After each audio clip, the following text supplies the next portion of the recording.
La transición española es un proceso histórico que va más allá de la versión oficialista, aquella que solo habla de prohombres de Estado en la corte del Borbón Juan Carlos I.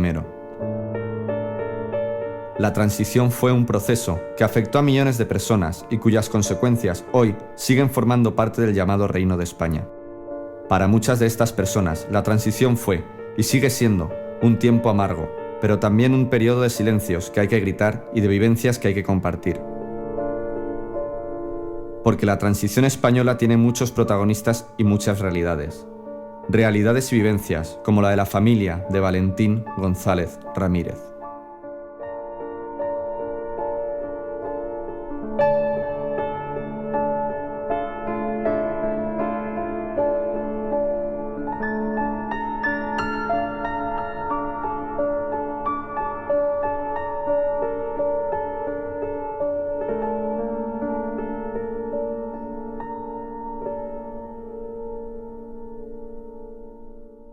Yo recuerdo a mi hermano, pues que era un chaval muy alegre, muy cariñoso,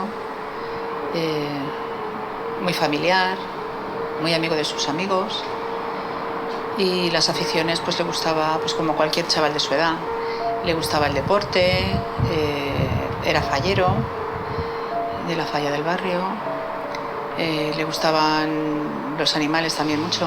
Era una persona que yo nunca discutí con él, porque no se podía discutir con él, porque siempre es muy pacífico y era una persona muy calmada, no era nada nerviosa. A él le encantaba, me acuerdo, los gladiolos, le gustaban muchísimo los gladiolos. Y cuando empezaron a salir la flor, las primeras que salieron me las trajo, porque las había plantado él. Y claro, estaba todo... Es que era bondad, es que no tenía malicia. Lo que pasa es que como era tan grande, pues claro, impresionaba. Era un compañero afiliado al Sindicato de Transportes de CNT, en esa época de CNT, por la casualidad que no existía lo que hoy existe, excisiones ni algo por el estilo. Trabajábamos en abastos, mercado de abastos. Venían los camiones con fruta, descargábamos en los asentadores, y ahí en el mercado de abastos pues, se decían asentadores, los puestos. Normalmente no era de los que se proyectaba mucho en actos. Yo le conocía a través de alguna pega de carteles y luego ya sí, a través del cargo que ostentaba yo, del sindicato de construcción, sí que tuve algún contacto con él, pero esporádicamente.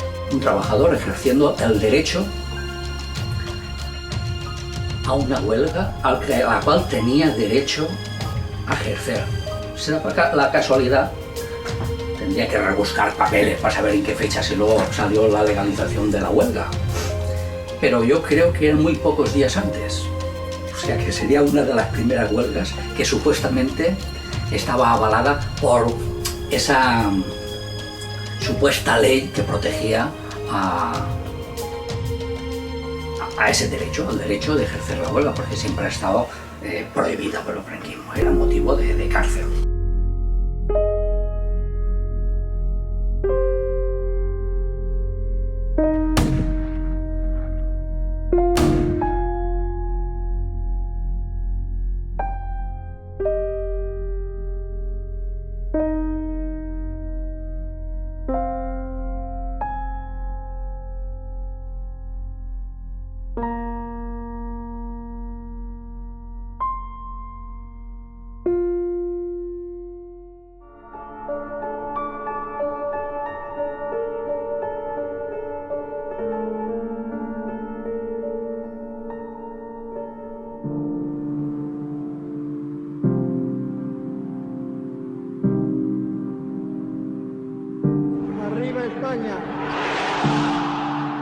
Franco agoniza.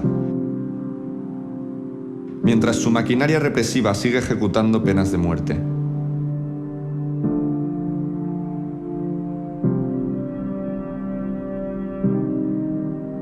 Juan Carlos I, heredero del reino por las leyes franquistas, comienza a mover los hilos en las altas esferas del poder. A las reivindicaciones estudiantiles y obreras se unen los colectivos feministas, de homosexuales y lesbianas o pacifistas y antinucleares. La Asamblea de Cataluña convoca a 1 millón de personas en 1976 pidiendo libertades nacionales. Las movilizaciones aumentan, desde Euskadi a Andalucía, desde Galicia al País Valencià. Pero el posfranquismo sigue matando, reprimiendo y encarcelando, mientras en la calle se exige a gritos libertad y amnistía. ¿Qué será? Hoy son piedras, es cosa de pensar. Vamos caminando, los puños cerrados y los corazones alzados. Vamos por el río. Eran unos tiempos convulsos, lógicamente, es decir, la transición no fue... no vino así regalada del cielo, ni fue un paseo en barca, ¿no? Aquello había que trabajárselo mucho y había muchísimos colectivos de todo tipo, no solo sindical, sino también político, lógicamente, pero también social. La transición llega como un agotamiento del modelo político y detrás de ese agotamiento del modelo político hay una crisis económica larvada, que es la que está provocando la subida de precios del petróleo. La cuestión concreta está que los partidos de izquierda, el Partido Comunista y el Partido Socialista, mayoritariamente aceptan el arbitraje del rey al pactar esta salida, que lo pactó Marcelino Camacho, los dirigentes de Comisiones Obreras, dirigentes del Partido Comunista, los dirigentes del Partido Socialista, Felipe González y Alfonso Guerra sobre todo, los que tenían realmente en ese momento peso. Al pactar eso, lo que les sobraba era la movilización. Había que desmontar las movilizaciones para garantizar que los despachos funcionaran. Los pactos de la Moncloa representan el primer gran acuerdo entre todas las fuerzas políticas y sociales y financieras del país en un intento de modernizar las estructuras, pero sin cambiar las relaciones que se venían dando desde toda la dictadura. Por un lado, se trataba de que avanzáramos hacia una democracia homologable con Europa. Para eso estaba previsto que entrásemos en la Unión Europea o mercado común, que se llamaba al principio, y también en la estructura militar, en la OTAN, que eran 2 requisitos básicos para que nos dejaran jugar con los mayores, ¿no?, que podría decirse en lenguaje coloquial. Y por medio de esos pactos, pues, se deja todo como estaba, es decir, los jueces son los mismos jueces que habían estado con Franco, los militares y los directivos de la policía tampoco son depurados. Se olvida algo que ha sido lo más bochornoso que ha pasado en este país, se olvida toda la represión que hubo y la necesidad de reivindicar la memoria y de limpiar la historia de todos esos cientos de miles de presos y represaliados y torturados. De presos políticos no saldrán con el indulto actual más de un 25%. De los exiliados no podrán regresar y, lógicamente, porque además no solamente no cierra esa perspectiva, sino que de enfrentamiento, sino que la deja intacta. Yo os diría que la impresión que nosotros hemos recibido en la cárcel en el momento de conocer la cosa del indulto ha sido de pesar, ha sido de desagrado, más que de la alegría, incluso para aquellos que pensábamos que nos podía afectar, ya que dejábamos allí esos compañeros. Por otro lado, también los 2 grandes sindicatos que estaban llamados a serlo, aunque en algún momento todavía no se habían consolidado como tales, pero por su composición y por la voluntad que tenían de participar en el sistema, pues UGT y comisiones se comprometen a moderar el crecimiento salarial, porque había sido una de las constantes de los últimos años de la dicta blanda, es decir, los últimos años de franquismo, el movimiento obrero, con mucha capacidad de movilización, con un funcionamiento asambleario, había protagonizado grandes huelgas y se habían conseguido bastantes mejoras salariales. Entonces el poder intentaba que los sindicatos empezaran a ser los representantes legitimizados, por no decir legítimos, de los trabajadores, y que entonces, hablando con las cúpulas de estas 2 organizaciones, se pudiera frenar el crecimiento salarial y, sobre todo, garantizar la paz social y la producción de las empresas, que no hubiera sobresaltos ni que los propios trabajadores pudieran convocar huelga cuando así lo considerasen oportuno. Digamos que esa gran conflictividad, que además es una conflictividad política, porque sí, las movilizaciones eran por los convenios o por una cuestión barrial, ¿no?, pero siempre acababan planteando las grandes preguntas políticas: legalización de todos los partidos políticos, amnistía para todos los presos políticos, democracia, libertad, España mañana sea republicana. Y nuestra alternativa, queridos compañeros, la alternativa del movimiento libertario, es que no hay autonomías que se queden a medio camino. Frente a un estatuto regional, nosotros reivindicamos los municipios libres. La CNT es probablemente la única organización con un peso específico importante, social y sindical en esos momentos, que se opone de una manera clara a los pactos de la Moncloa. El 15 de enero del 78 la CNT convoca en Barcelona una manifestación precisamente contra estos pactos que consideramos totalmente antisociales y que de hecho son los primeros de una larga cadena de pactos y preacuerdos y acuerdos posteriores. Somos aire nuevo de la primavera, contra nuestra voz no hay barrera. Y lamentablemente esa manifestación, que tiene más de 15.000 personas, acaba con un duro incidente en la sala de fiestas Scala, y sus consecuencias son muy graves para nosotros, en el sentido de que provocan que mucha de la gente que tenemos afiliada deje de estar afiliada, provocan una criminalización de la organización. De alguna manera, la necesidad de defendernos ante las acusaciones de terrorismo, criminalización, etcétera, nos obligan a dedicar un excesivo esfuerzo a esos temas en vez de haberlo dedicado a la lucha contra los pactos. Los pactos de la Moncloa fue un momento clave, pero fue, digamos, el arranque de lo que pasó después, ¿no? De todo el proceso preconstituyente, unas elecciones donde no estaban todos los partidos legalizados, unas elecciones así un poco tramposas, ¿no?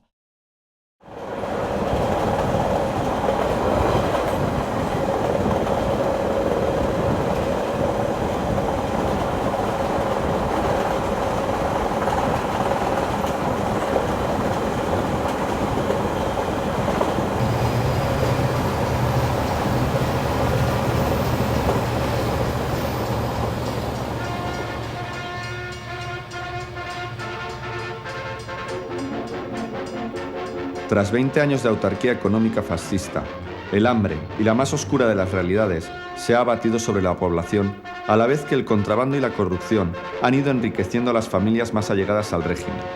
Mientras este pagaba a la banca y a determinadas multinacionales occidentales la ayuda militar y económica prestada al golpe de Estado del 36. Franco aguantó el tirón, tuvo la enorme suerte de que se produjo la ruptura enseguida entre los Estados Unidos y la Unión Soviética, con lo cual él volvió a jugar sus cartas con suerte y con astucia, y en concreto la carta del anticomunismo, el país más anticomunista del mundo. Y así aguantó hasta que Estados Unidos fue viendo que, debido a la situación estratégica de España, muy importante y muy buena, en el oeste de Europa y en el sur de Europa, y con costas al Atlántico y al Mediterráneo, pues le interesaba tener a Franco dentro de sus siervos, de sus obedientes curritos. Y además gastaban dinero y en los bares y en tal, y en las prostitutas y no sé qué. Bueno, esto fue la España de aquellos años 50 terribles, de hambre, de penurias, con la soberanía española vendida directamente a Estados Unidos. Durante muchos años la economía española había sido autocentrada, muy centrada en sí misma, no tenía posibilidades de relacionarse mucho con otros países, y gradualmente, desde que en 1953 Estados Unidos reconoció de facto el régimen de Franco, pues se había ido percibiendo la necesidad de ir gradualmente abriéndose, y sobre todo con los ministros del Opus en aquella época, pues se hizo un plan de estabilidad, de ajuste, y basado ya en las recomendaciones del Fondo Monetario Internacional, para que la economía española se ajustara por un lado y se abriera por el otro. Y fue el comienzo del proceso de industrialización de la economía española. El desarrollismo franquista crea la clase obrera, crea una clase obrera diferente, producto de ese vaciamiento, esa inmigración que hay del campo a la ciudad, que es la que conformará la morfología de todas las capitales de la península. Su situación vital, o sea, está afectada por cuestiones tanto de trabajo como de vivienda. Está obligado a vivir en extrarradios que no tienen ningún tipo de servicios. Se conforma al mismo tiempo una lucha de fábrica y una lucha vecinal. Y a través de esas luchas aparece una clase obrera nueva. En un principio muy moderada, muy reformista, muy ligada a los aparatos. Hay que decir que el Partido Comunista sabe recuperarla, sabe introducirse en ella y aprovecharse de ese tipo de moderación para tratar de usurpar su representación. Eso, el resultado es que lo que en un principio es una organización independiente, como eran las comisiones obreras, una organización espontánea, pasa a estar dominada por el Partido Comunista. Yo pisaré las calles nuevamente de lo que fue Santiago ensangrentada, y en una hermosa plaza liberada me detendré a llorar por los ausentes. Este movimiento obrero cogerá una cierta madurez ya en los años 70. En los años 70 es cuando ya hay una segunda generación de obrera que ha acumulado la experiencia de la anterior. Y esta experiencia ya rompe con una tradición reformista e integrada, ya planteas problemas de cambio. Hay que decir que en el resto de Europa y en América sí ya se dan procesos revolucionarios. Ha pasado mayo 68, ya se habla de autogestión, se habla de consejos obreros, no solamente se habla de sindicatos libres y de democracia, sino se habla también de socialismo. Y entonces ahí se va conformando dentro de la clase obrera un sector, porque no llega a ser toda la clase obrera, eso es evidente, hay un sector radicalizado, joven, radicalizado, que piensan que se ha de hacer una crítica al capitalismo desde dentro mismo del capitalismo, que es ya no solo una lucha sindical, sino también y sobre todo una lucha política o filosófica que trasciende mucho más de lo que sería el mero trabajo de las fàbriques. Lluitarem per la utopia, tant si volen com si no. No acceptem la jerarquia dels que imposen l'opressió. Caminem, doncs, dia a dia, sense fer-nos por al camí. Treballant amb alegria, obtindrem el noble fi.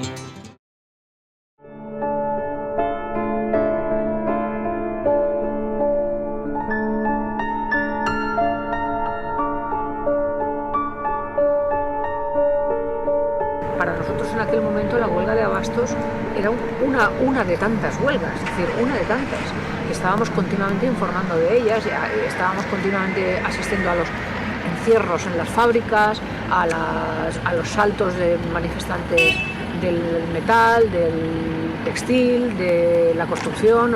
Eso era casi cotidiano, ¿no? Había una conflictividad social importante. Los recuerdos que tengo del día de la huelga, pues él estaba muy ilusionado y temeroso al mismo tiempo, porque era su primera huelga, pero estaba ilusionado porque, pues claro, había venido la democracia y por fin se podía luchar por unos derechos del trabajador que hasta ahora no se podía.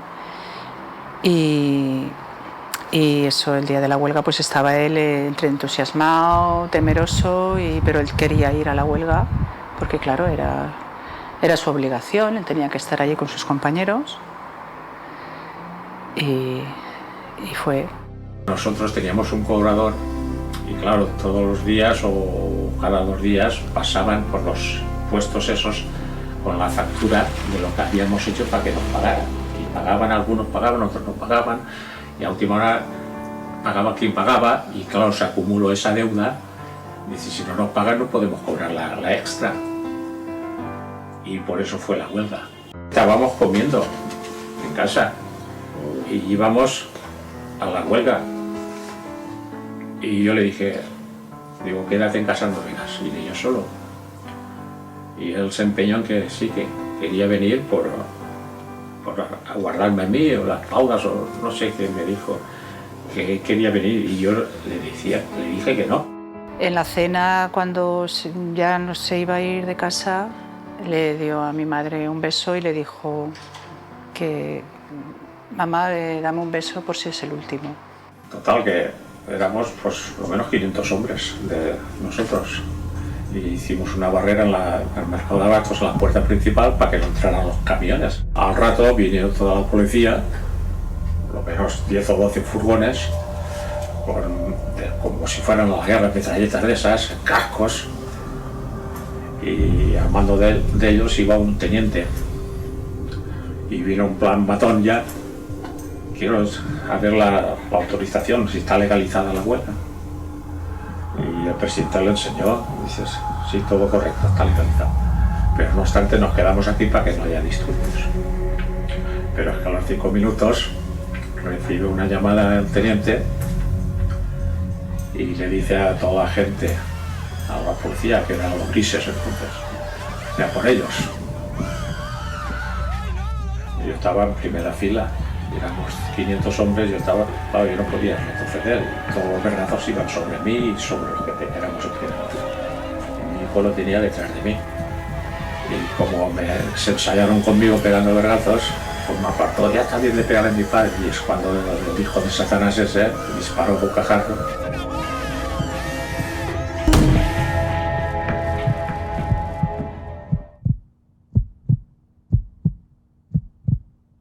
Y le pegó una mezcla en el corazón y le reventó la vena aorta, porque en mis brazos se desplomó y le salió un hilillo de sangre por ahí y se desplomó y cayó al suelo.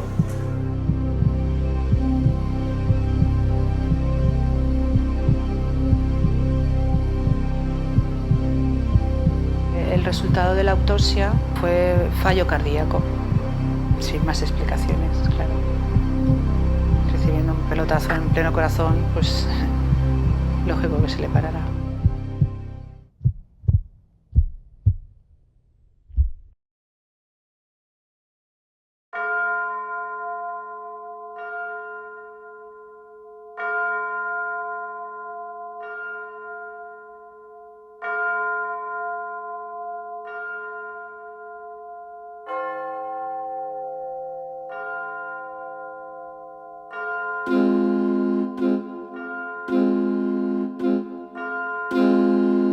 Cuando llegamos al cementerio, pues mi madre, la mujer, pues era creyente y ella quería que se hiciera una misa, como en cualquier entierro, allí en la capilla del cementerio mismo, y el cura pues no quiso hacerla.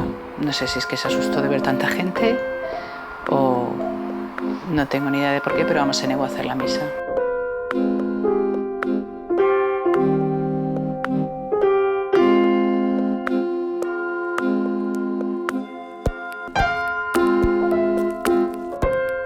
Una manifestación masiva, nos arroparon muchísimo, hubo mucha gente que nos acompañaron desde, el clínico, la puerta del clínico estaba abarrotada de gente, no cabía un alfiler.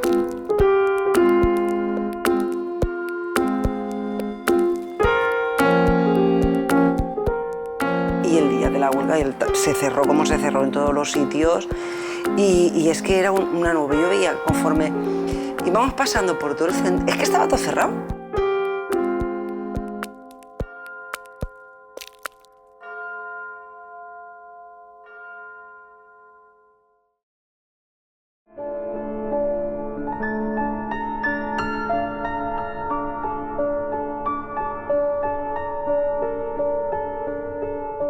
Pero la muerte de Valentín lo que consigue es temporalmente unificar todas las tendencias, todos los criterios y salir a la calle.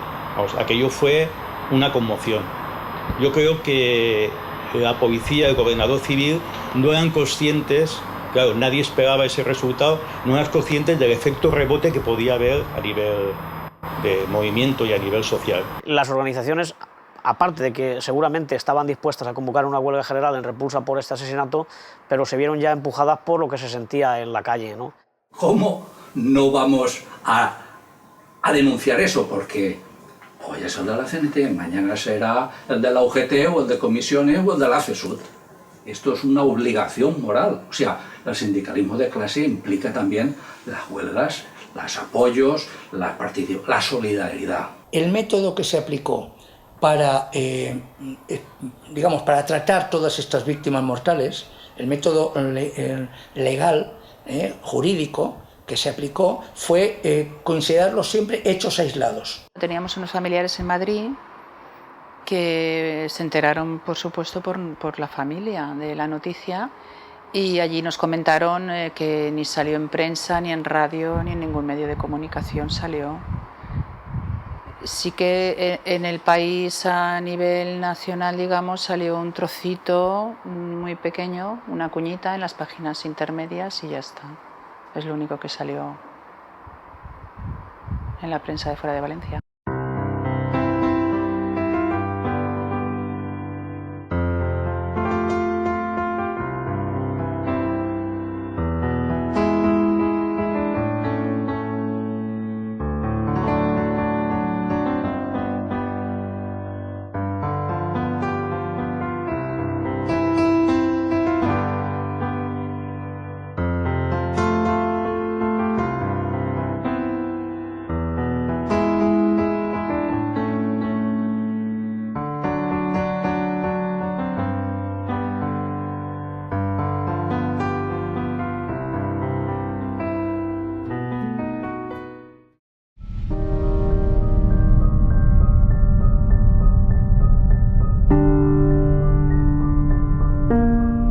Cuando hice mi tesis doctoral sobre la violencia en la transición, llegué a contabilizar 591 muertos con nombres y apellidos, víctimas de la violencia política.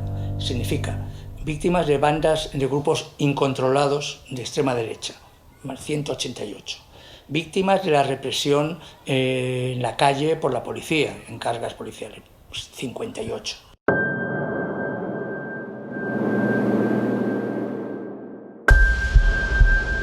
Pero es que hay más de 2.000 heridos de bala, la mayoría que necesitaron hospitalización. También tengo la lista de esos 2.000 heridos. Víctimas de la policía, de los antidisturbios, o víctimas de la ultraderecha, porque la AAA, las diversas organizaciones de ultraderecha paramilitares, decían, ¿no?, que empezaron a funcionar, evidentemente organizadas y controladas por el Estado. La función que tenían era sembrar el terror en las manifestaciones para disminuir la participación en las movilizaciones sociales, ¿no? La gran herramienta para que el proceso de transición fuera controlado como ellos querían, como querían los artífices de esta historia, era el miedo. El miedo había sido décadas de instalar en el cerebro de la gente que la guerra civil, que la República había sido la culpable de la guerra civil, que Franco había salvado a España, que los españoles se habían destrozado. Claro, habían sido 20 años de posguerra con una represión brutal y luego otros 20 años con una represión selectiva, también brutal, pero más selectiva y más vestida de Estado de Derecho, ¿no? Al fin y al cabo, lo nuestro serán errores, lo otro son crímenes. Si tenemos en cuenta que estamos en el año 79, que Martín Villa había dicho claramente que el enemigo público del Estado eran los anarquistas y la CNT, que en el año anterior había habido elecciones sindicales a las que la CNT no se presenta, pero de las que Comisiones y UGT consiguen 100 y pico mil delegados, mientras que los no afiliados y otros sindicatos eran casi 80.000. Es decir, no está cerrado el modelo sindical y entonces no se puede permitir que tenga un éxito cualquier movilización que venga auspiciada por la CNT.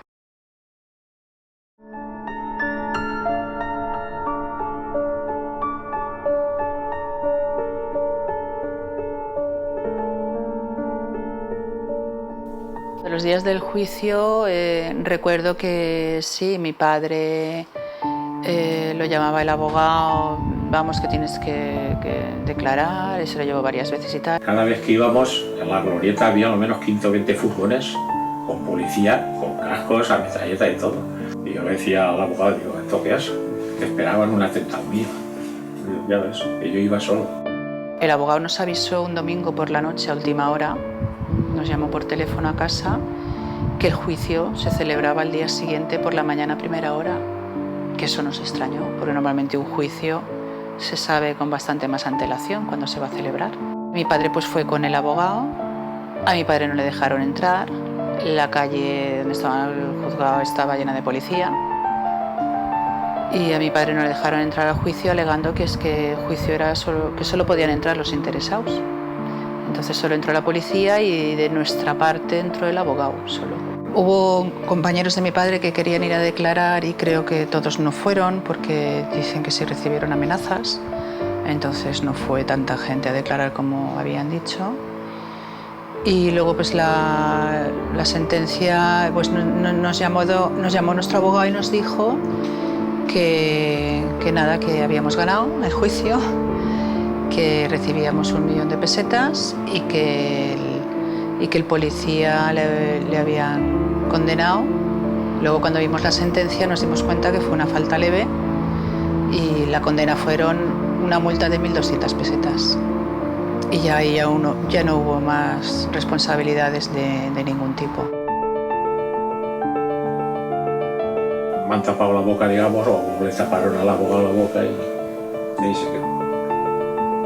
Y como uno no sabe de leyes ni sabe de nada, pues claro, confías en él. Y si a él le amenazaron, pues se lo ha tenido que tragar.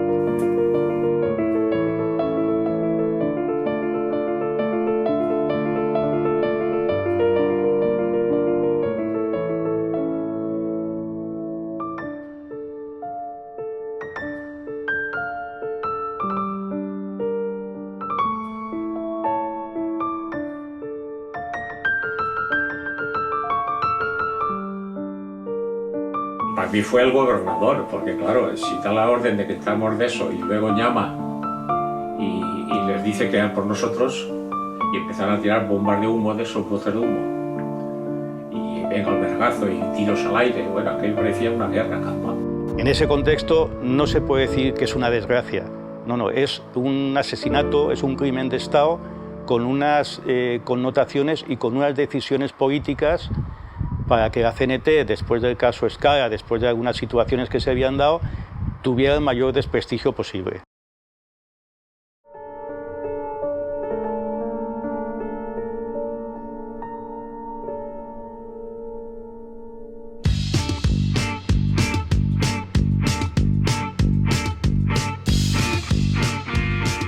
En aquella época recuerdo que pues la CNT era la casa grande, digamos, ¿no?, de todos los movimientos alternativos, que entonces no se decía alternativos, se hablaba de autónomos, se hablaba de anarquistas, y lo que había era pues, las juventudes libertarias, había algunos ateneos aquí en la ciudad de Valencia y en algún pueblo, y luego también se tenía buena relación, porque venía de los propios orígenes del anarquismo, el tema de la ecología, que empezó a denominarse, que en otra época pues, era lo que se decía el naturismo. Entonces, en Valencia había un grupo pionero muy importante y muy activo, sobre todo a raíz de empezar las obras de la central nuclear de Cofrentes, que era el GEL, el Grupo Ecologista Libertario, con el que se trabajaba de forma asidua hasta el extremo de tener los locales compartidos, ahí en la calle Blanquerías. Y allí también estaba el movimiento de gestión de conciencia, que también era una cosa que iba tomando fuerza, el tema de la oposición al servicio militar obligatorio y a todos los ejércitos en general. Y luego, durante los años que estuvo activo y muy activo además, el movimiento de la COPEL, de los presos en lucha, fue un movimiento también importantísimo para dignificar la vida y las condiciones de los presos. La CNT de los finales de los 70 está marcada por varias problemáticas, aparte de la problemática general externa, ¿no? Es decir, las luchas sindicales y sociales del momento, que nos influyen de manera decisiva, pero también nuestras cuestiones internas, que una parte de ellas vienen motivadas por las discusiones, debates o enfrentamientos, si así lo queremos decir, con nuestro exilio, cosa que era bastante normal en otras organizaciones también llamadas históricas o que tenían referentes históricos. Había una referencia lejana para la gente joven de lo que era la CNT, pero lógicamente se rompió la cadena de transmisión de lo que eran las luchas sindicales, las asambleas. Entonces la gente joven un poco busca otros referentes y es aquí cuando aparecen lo que serían los grupos autónomos. Había una CNT que estaba en el exilio, en Toulouse sobre todo, que tenía sus sindicatos aquí reconocidos, pequeños núcleos, pero luego hubo otro sector incluso más amplio de gente joven que ni siquiera había entrado todavía en contacto con la CNT, digamos, oficial o la que venía de la clandestinidad y venía del exilio, y tenía otra forma de hacer las cosas, ¿no? Fruto de los cambios que ya se estaban experimentando en el país, de la contracultura, de la gente que hacía comunas alrededor de ajo blanco, de alfalfa, de toda este contrapoder, esta eclosión de espíritu libertario de la juventud, del movimiento hippie de mayo del 68, todo eso había calado aquí también. Y los compañeros del exilio pues estaban un poco como manteniendo la llama de la CNT durante 40 años, ¿no? Entonces, evidentemente, en esos 40 años el mundo y las ideas y la forma de hacer las cosas habían evolucionado muchísimo. El problema de la CNT es que está en un momento de tensión y de contradicción, de expulsiones, de preparación del Congreso, de diferentes corrientes que se enfrentan entre ellas, con perdón de la vida de Brian, pero llevado al terreno sindical.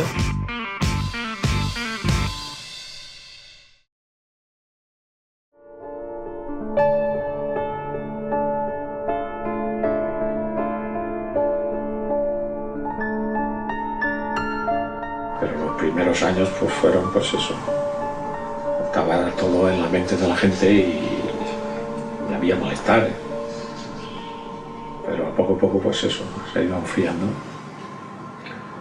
hasta que se ha enfriado todo.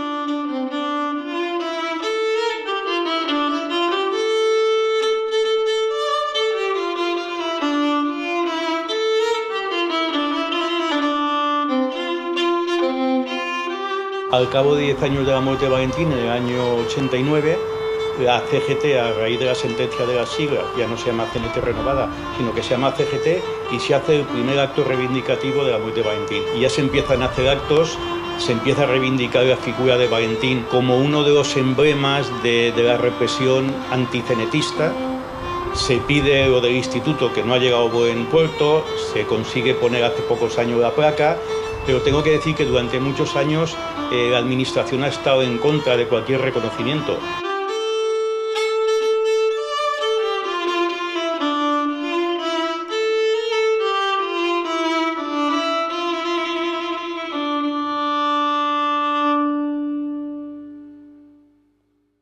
La transición, pues las sensaciones que tengo, lo que me transmite es pues eso, una época de cambio muy dura, que hubieron bastantes víctimas, sobre todo en el ámbito laboral, y a muchas de ellas, como a mi hermano, pues no se les ha hecho justicia. Y nos hicieron creer que venía la democracia y bueno, pues no fue tan bonito como lo pintaban. El problema que ha habido con las víctimas es que se les ha matado dos veces. Una cuando se les quitó la vida y otra después con el olvido, la falta de reconocimiento, el oscurecer, tapar su existencia. El pacto ese de silencio que dio que generó la transición en muchas cuestiones también se ha generado en las víctimas. Eso es bastante grave y estamos todavía reivindicando a las víctimas. De hecho, pensar una cosa, prácticamente a las víctimas del terrorismo de extrema derecha, a las víctimas del Batallón Vasco Español, del Triple A, de Fuerza Nueva, las víctimas prácticamente hasta el año 2005-2010 no se les reconoció que eran víctimas del terrorismo. No se consideraba que los autores sean terroristas.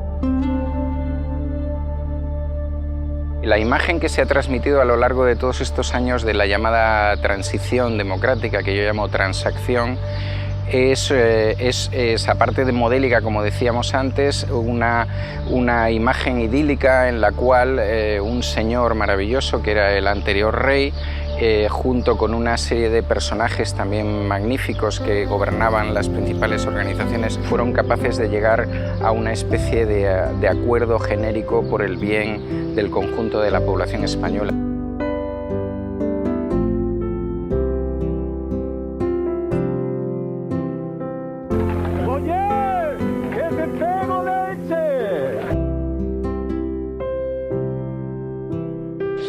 mejor tengo más de 300 millones de pesetas ya y no sé qué hacer con ellos.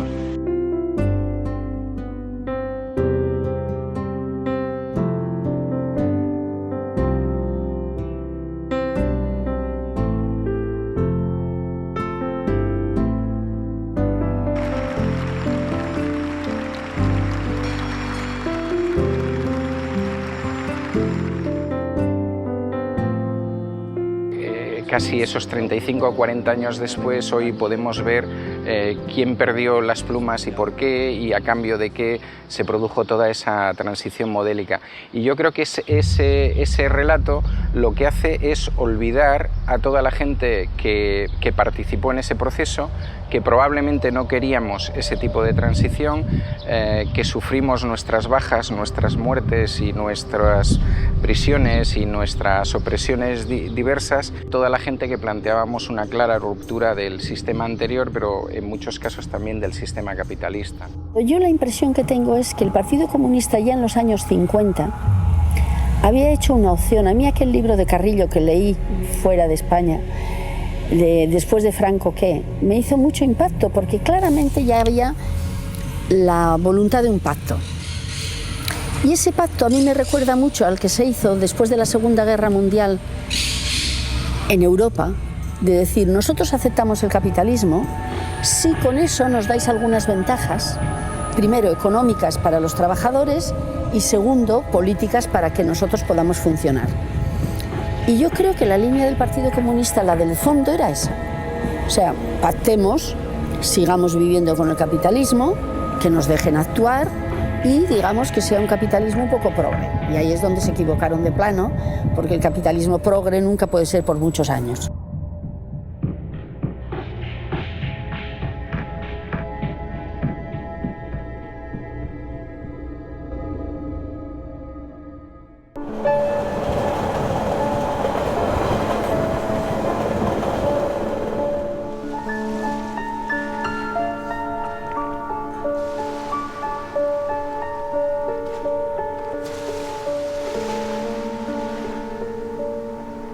El futuro respecto a la gente joven y mi hijo, pues no lo veo muy alentador. Mi hijo está estudiando y mientras podamos, pues seguirá estudiando, pero no se ve a corto plazo, desde luego, y medio, yo no veo salida para los jóvenes. De hecho, se están yendo muchos jóvenes fuera porque aquí no ven ellos que tengan un futuro propicio, ¿no? Y entonces, pues, igual que cuando salen a manifestarse a la calle para que mejore la educación, y pues eso es también, se están dando cuenta que hay mucha represión policial, son el enemigo, como dijo en cierta ocasión un mando de la policía aquí en Valencia, con la de la primavera valenciana.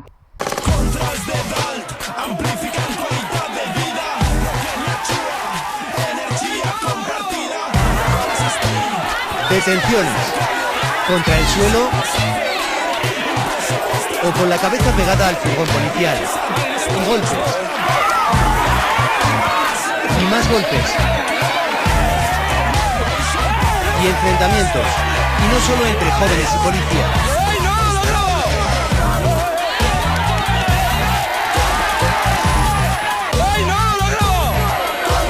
Mientras haya capitalismo y haya Estado, que es el que sirve al capitalismo, pues necesariamente habrá represión contra los que quieren cambiar esa injusta relación de fuerzas, ¿no? Y a partir de ahí utilizarán unos medios u otros, pero ninguno de ellos deja de ser represión. Soy médico, por favor.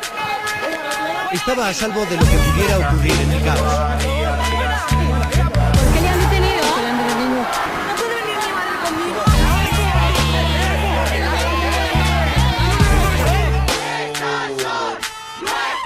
Es que la policía ha actuado ante una situación de desacato, de desobediencia.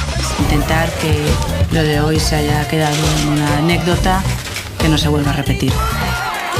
En ningún momento de estos 3 días se ha hecho uso de material antidisturbios, ni siquiera de la defensa reglamentaria.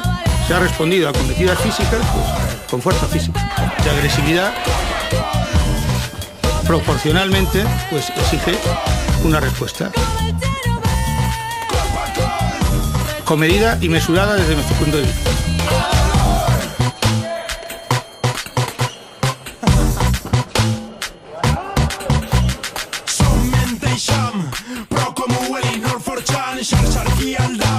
Enrotxos, guibol blaus, telecos des de baix, Gifinet veïnal, lliure verde neutral, inalàmbrica internodal, Bitcoin de Manro, qui l'espera el vot es fot, canonades i cables, Arduino 15 loatre, Raspberry Pi, criptografia de badana, enginyeria inversa, drons pregant corda, el hacker no baixa al poble, el hacker és poble, ell mateix, el hacker és el mateix poble.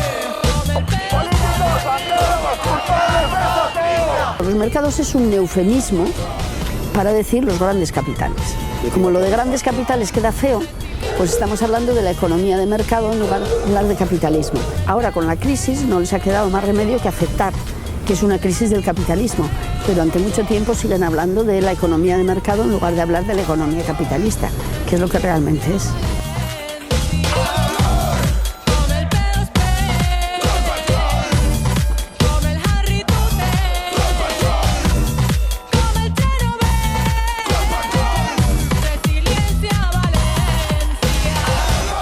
En este momento en la historia del Estado español estamos en un momento como a finales del siglo XIX y principios del XX en Europa, en el nacimiento de los sindicatos, de los partidos socialdemócratas, de las revoluciones. Había grandes esperanzas en Alemania, hubo la revolución rusa, o sea, estamos un poco en este precioso periodo de transformación y de transición y de invención hacia el futuro, diría yo.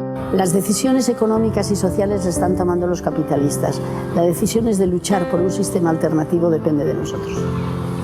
Pero tiene que ser un sistema alternativo. No le veo humanizar al capitalismo, eso no le veo.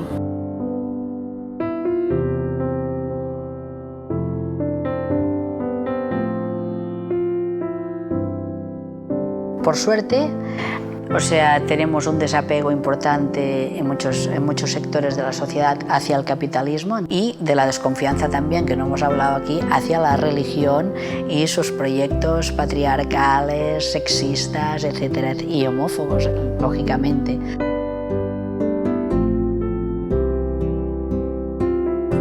Si hay una transformación, tiene que ser de todos los sectores de la sociedad. No vendrá solo del movimiento obrero, no vendrá solo de las mujeres, pero vendrá mucho de las mujeres, pero puede venir de diferentes sectores donde pues, haya conciencias críticas. Las conciencias críticas no tienen ni edad ni sexo, ¿no?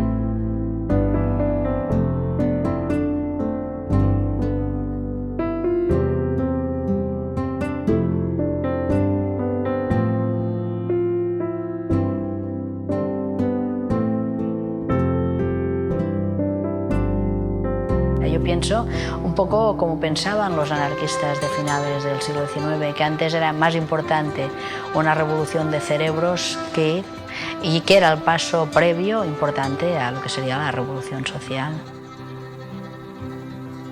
Lluitarem per l'utopia, tant si volen com si no. No acceptem la jerarquia dels que imposen l'opressió. Caminem, doncs, dia a dia, sense fer-nos por al camí.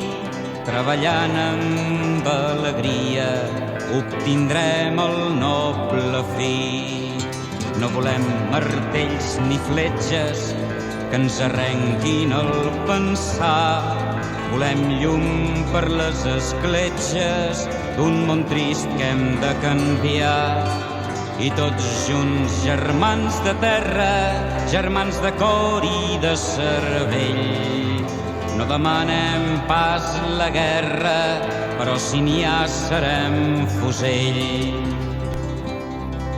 Per la vida llibertària d'una nova societat, alçarem amb mà unitària el drap negre trepitjat. Lluitarem per a la rosada d'un nou món lliure i valent, on la por serà esborrada i viurà feliç la gent.